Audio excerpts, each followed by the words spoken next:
Hi, everyone, and welcome to Sketching for Designers, Art 1200C, Section 02, Online Plus.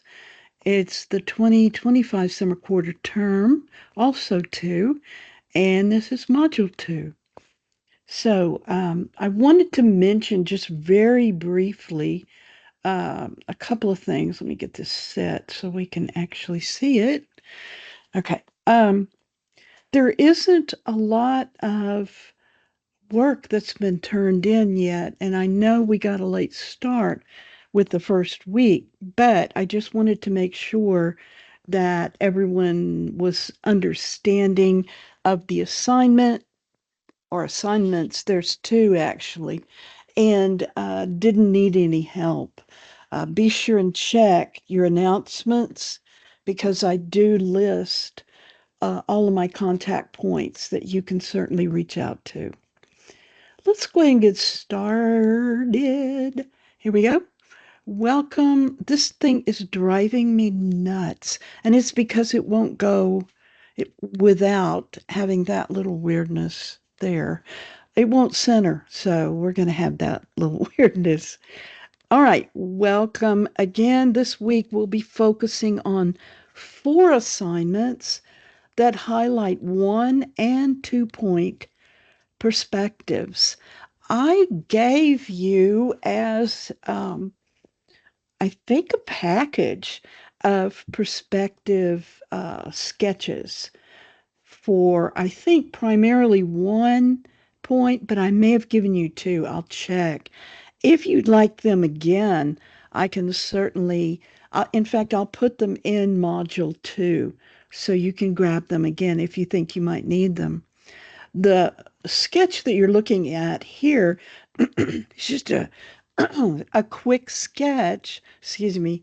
I have always have a cold in the summer. I don't know what that's about. Um, it's a quick sketch. It's not anything that I did, but it gives you an idea how a quick sketch looks with a little bit of shading, a little bit of, in this case, just very light scrubbing back and forth with a pencil. We're going to talk about this particular class. We're going to talk about drawing forms using 1 and 2 point perspective, value textures with hatching, cross hatching, and stippling, and I'll show you what each look like. Then we're going to shade different forms, and then finally you've got a very brief 5 point assignment in your Module 2 live classroom. So let's get this started. Okay, so quick points about why sketching is important to design. I know I mentioned this last week, and I want to mention it again because it's going to become more and more important to you the further along you get in the class.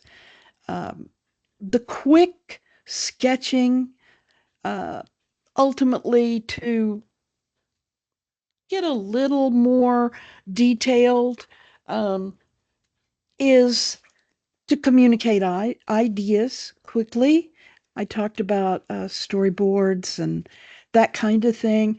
It bridges concept and final design. You have a concept, and this I've heard from students and people on the job, professionals, say this all the time. I can see it in my head, but I can't get it down on paper just yet. Also, it helps visualize space, form, and proportion.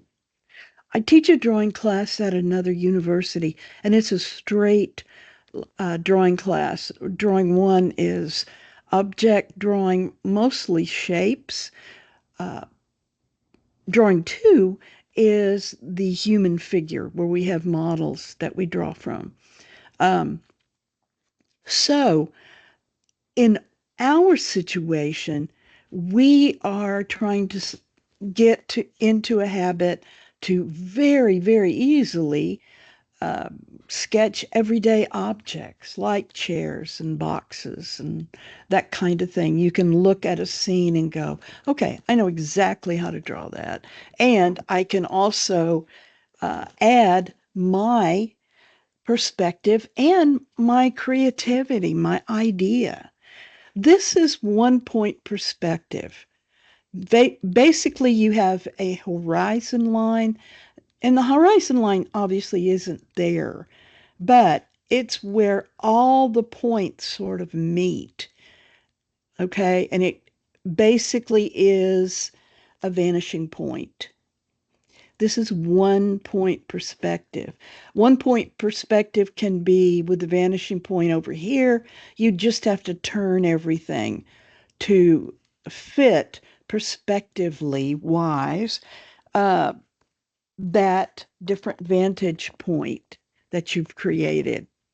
So, what you're going to be doing in your first assignment is sketch a series of cubes.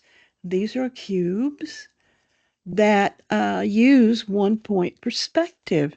You'll create two different sketches, a set of two boxes in one point perspective.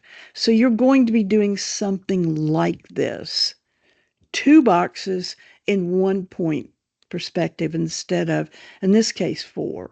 And I added a few examples of one point perspective. Interior of a subway car. If you follow these points that you see, you don't really see them, but you know that your vanishing point is somewhere here. And your horizon line is probably about there. Okay? And you can kind of see that usually pretty easily when you draw in one point perspective. This is also one point perspective, and this is just a little like a shopping village in a roadway. Um, and as you can see, this is much more complex, yet to build it, it's a series of lines and boxes. There's a line here, a line here, and then you just repeat the lines over and over until all of them meet at the vanishing point in the angles that they are to meet. Now, how would you draw the car? Well, it's actually not that hard. Your vanishing point is right here with the rest of the objects, and the side of the car is right here. So this actually helps you a lot. And then you look at a car, so you'll get close to the grill and the hood and the top, and you draw, basically. This would take a while, but if you were in a situation where you were scouting scenes for a production, a video production, or a film, they would want maybe not this kind of detail, but they would know that this is a one point, very heavily one point perspective that they're capturing on this little cobblestone roadway. And then your third example is, if I make my computer work, just a business or school hallway. And you can see that's pretty easy. It's very nicely drawn, if you can see. They're using a combination of hatching and then just shading with, the shading of a pencil with a paper stump, most likely. Um, and it's just a nice piece. So you can basically look at any one of these or all three of them to get ideas for what you'll be drawing. How do you draw using one point perspective? It's actually not that hard. Steps include horizon line, and that should be one vanishing point and not two. Draw the vertical edge. These are the vertical edges. There's your horizon line here. Okay? And then extend the guidelines to each if you have more than one vanishing point, but you really probably won't unless you put one vanishing point in the smack middle, and then you've got this horizon line going, stretching out to the edges of the paper. And maybe you want a line that sort of stops midway or halfway or even just a quarter way from that vanishing point. Then you could put another vanishing point lower down just to help you with the placement of these lines. I would very, very heavily recommend you use one primary vanishing point. Now, you also have the perspective grids that, again, I gave you last week. Those will be in your Module 2 folder. So, second part of this assignment is sketching a series of cubes using two-point perspective. You'll create, again, two different sketches, a set of two boxes in two-point perspective. And the simplest of two-point perspective is there's a vanishing point over here at the end of that horizon line and another here. So all your lines will go into either one of, or start at either one and then end at the other. Doesn't matter which one you start at. Why would you have something like this? Because you want more dynamic views. And you can show objects that are rotated in space. Let me show you a couple, actually three examples. Two-point perspective. It's a small house by the stream. Can you see the perspective here? You've got a pretty hard perspective on the roof line. So there's a vanishing point over here somewhere, but there also has to be one over here, uh, perhaps for the, this area, where they'll end, or the trees. Sometimes you have to really look hard to find the second point. And you don't have to make it just screaming obvious. This is perfect for a two-point perspective. One vanishing point's over here, and the other is possibly even over here, but if it's going to be along the horizon line, which it will, then it'll be over here somewhere. And there's a good section of grass that's going into that vanishing point. You'll see mostly in two-point perspective buildings. They're the easiest to draw in two-point. And then you'll see some objects as well, like fairly simple objects like books, um, you know, just different circles or the different shapes. If you'll make them very specific again to two vanishing points, then you're in good shape. This is like a cityscape, kind of a corner of a city.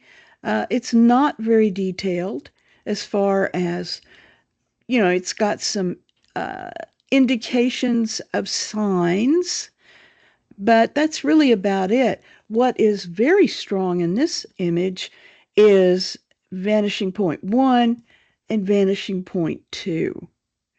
So you'll know that these frontises, or the front part of these buildings, and the side here, the front here, a lot of this goes back here to this vanishing point, but also a lot of this goes to the other.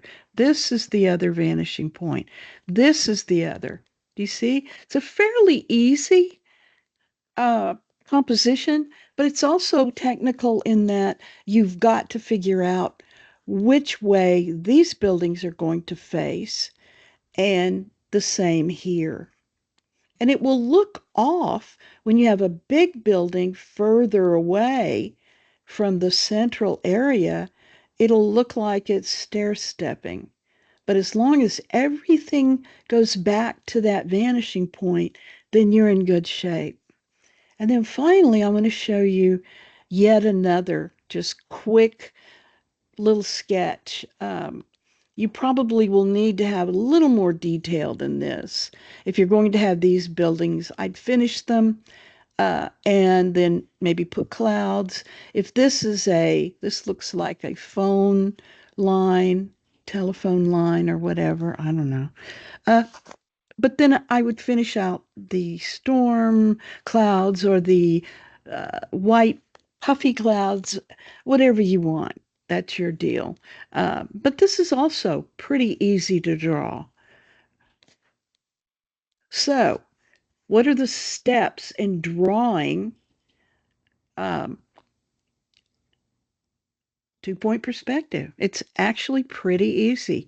Horizon line, as we saw, plus two vanishing points. Remember, you only have one with the 1 point. And the two usually are, opposite of each other uh, horizontally. And then you draw the vertical edge. Vertical is up and down. Okay. So I would go in and sort of start the height if you're going to do buildings or a house, and then build things around the house relative to the verticals. Do you see what I'm saying? If let's say this is the front of a house.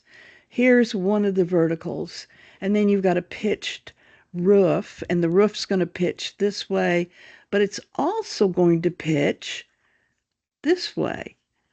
Okay, and but the pitch for that roof would be way over here. So the roof will actually look a little lower than this will. And then extend your guidelines to each vanishing point. Don't be afraid to use these guidelines, these little very light sketched little areas here that keep you on your perspective for 2 point.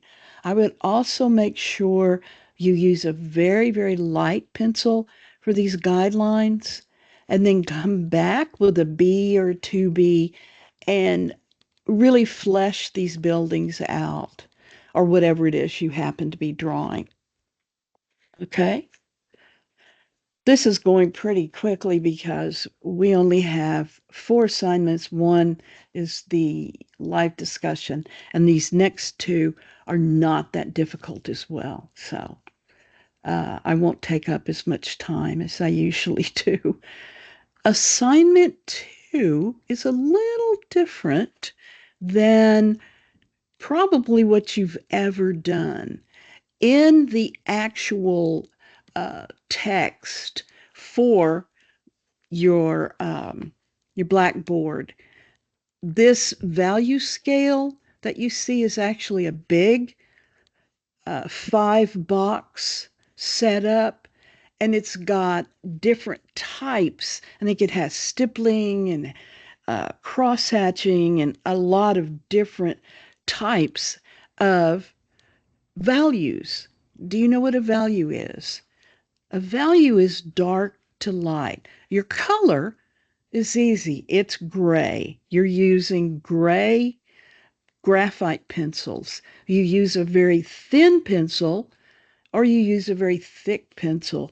The thinner pencils will be lighter just simply because it takes longer to draw a very heavily dark area with a very thin or hard pencil. And it's just the opposite for, a B pencil or a softer lead. So what you're going to do is actually this little chart. You can build it. You can take this chart, um, and make a copy of it.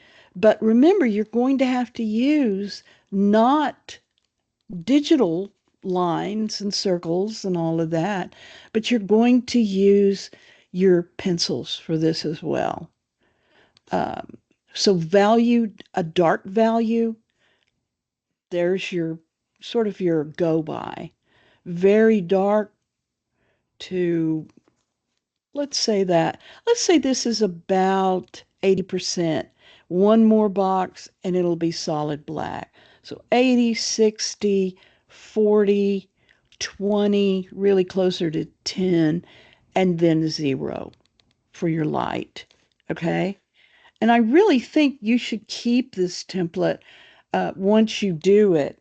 Make copies of it, with your camera or whatever, and keep it in your sketchbook so that when you're doing some shading on another project, say, you can just turn over to this and it will help you a lot.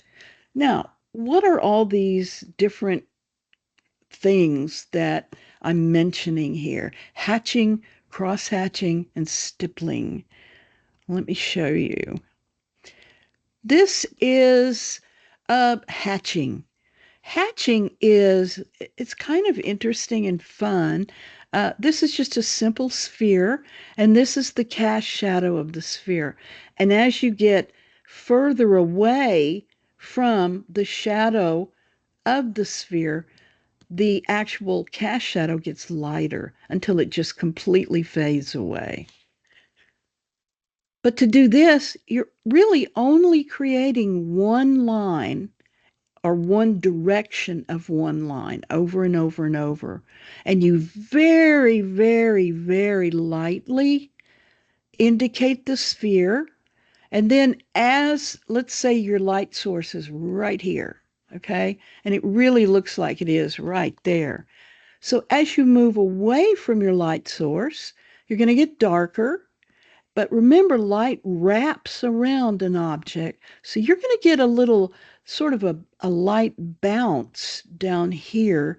It's not going to be nearly as bright as this, but it's going to wrap about halfway to the middle of the sphere. It'll be very dark in here, and then it'll begin to drop off.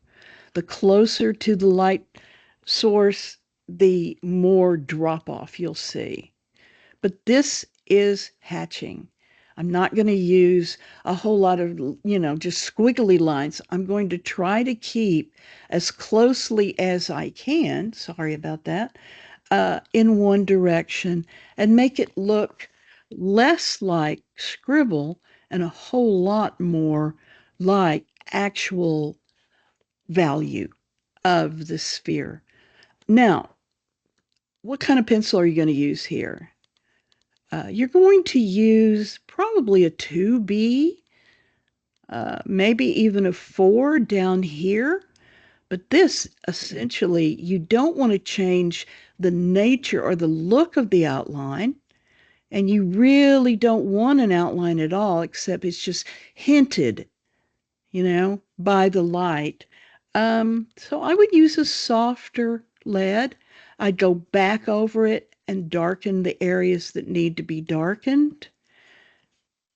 And always go in the direction of either the light or the dark. In this sense, we're going in the direction with the lines of the light. Here as well, except we're starting at the bottom of this sphere and going this way. And as the light fades, we get lighter and lighter and lighter. Let me show you stippling. Stippling is an altogether different form of creating value.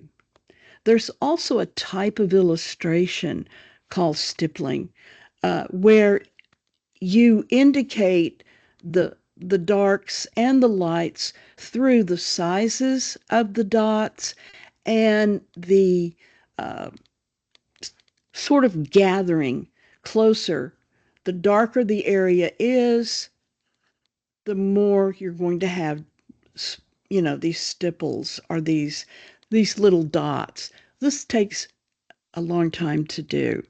I did a series for a client, oh, a long time ago. Um, and they wanted it just in pen and ink stippling. And it took hours and hours and hours. But it looked great, from a distance, especially. When you look at something like this far away, it's gorgeous. But that's all you put. You don't put any lines. There's no sphere that's indicated here. And this is probably ink, but you are using graphite. Just don't, a lot of people don't use graphite to do stippling, but you, of course, can.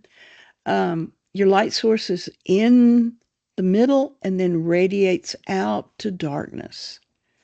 That's stippling. And then finally, cross-hatching, which is probably most artists' favorite next to just solid or incremental shading, where you rub with your finger or maybe a paper stump and smooth all this out. But this is kind of neat. I've always really enjoyed doing cross-hatching because you can get a lot of work done really quickly. Now notice it's cross-hatching, and there are lines going both uh, horizontally and vertically, but in certain areas, you kind of scrub to show the darkness. You see that? So there's no right or wrong way to do cross-hatching. Just do what you think looks the best for what you're trying to achieve. Remember, no scrubbing of your pencils. It's all making lines. So what kind of pencil would you use here? I would probably use two. I would use a very light pencil like an HB, probably an H, to get the sort of sense of outline here and along the stems. And then I'd probably take a 2B and fill in a little more on the cross hatching for the darker spots. You see that? And this looks, again, it's a lot of fun to do. And this is actually pencil. It looks like pen and ink, but it's pencil. So really, really nice job. Where's the light? Where's the light source? Probably closer to where we're looking, because if you notice, it looks like the light is right up here and right up in here. So it's kind of on this side of the cherry, at least stem.